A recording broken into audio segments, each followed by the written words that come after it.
How does verbal irony work in figurative slang?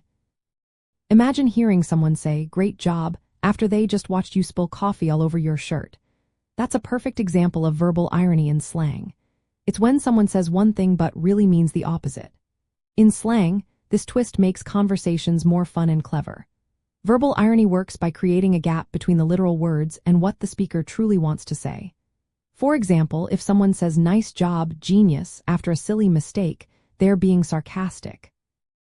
They're not really calling the person a genius but teasing them in a playful way. This kind of irony helps express feelings indirectly, making humor or criticism softer and more relatable. In slang, verbal irony often shows up as exaggeration or understatement. If someone says, "That's just perfect," when things are clearly not perfect, they're using irony to highlight the opposite. It's like saying the opposite of what you mean to make a point or get a laugh. Irony can also signal shared understanding among friends, showing they get the joke or the hidden message. It's a way to bond over inside knowledge or cultural cues. Different types of verbal irony appear in slang. Overstatement exaggerates reality to make a point. Understatement downplays something obvious, like calling a huge mess a little problem. Sarcasm is a sharper form of irony meant to mock or tease. For example, if someone arrives late and says, "Wow, you're so punctual," they're being sarcastic. The listener needs to pick up on tone and context to understand the real message.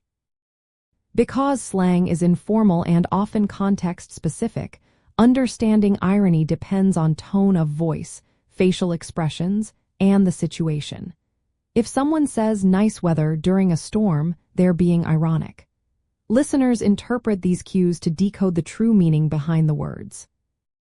Getting good at recognizing verbal irony in slang helps you catch jokes, sarcasm, and social signals. It makes conversations more lively and shows you understand the culture behind the words. Using irony wisely can also help you comment on situations indirectly, with humor or wit. It's a creative way to communicate that adds layers of meaning beyond just the words spoken.